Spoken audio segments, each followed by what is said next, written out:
ces dernières années ont été l'objet d'une massification très importante des volumes plantés. Et la question du jalonnage a tout de suite été très importante pour nous, parce que c'est quelque chose de chronophage et qui peut parfois même être assez démoralisant quand on commence à devoir planter plusieurs milliers de plants. Euh, on a choisi de jalonner avec la technologie GPS qui nous permet aujourd'hui de jalonner sur des très grandes surfaces et donc de faire des travaux beaucoup plus rapides et donc d'être capable de planter des volumes beaucoup plus importants. Avec le GPS, on sait exactement où poser, on n'a pas besoin d'être à plusieurs, à tirer un cordeau, ouais, c'est un gain de temps. Les évolutions ultimes qui sont les plus intéressantes sont d'utiliser les points GPS que nous avons en les chargeant dans des engins avec des systèmes d'autoguidage qui permettent d'aller planter les peupliers en alignement parfait sans poser de jalons. Donc du coup, nous sommes encore plus efficaces et on a une vue d'ensemble du chantier avant même de commencer.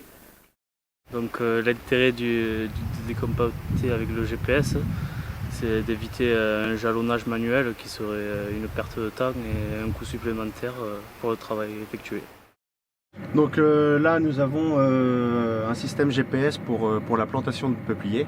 On gagne en efficacité, en temps de travail, en fatigue surtout. Les ouvriers le ressentent beaucoup à la fin de la journée. Il n'y a plus le piquetage à faire à la main pour définir le quadrillage.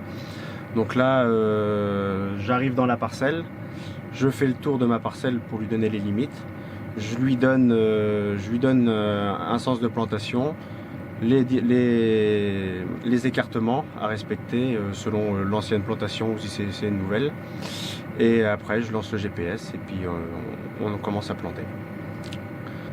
Donc en gros, on arrive à planter entre 350 et 650 pour les meilleurs chantiers par jour.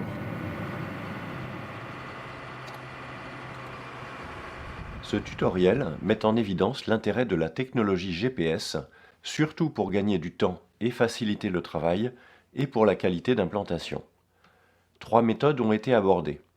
Elles permettent toutes, y compris la plus simple, de s'affranchir des mètres et des cordeaux.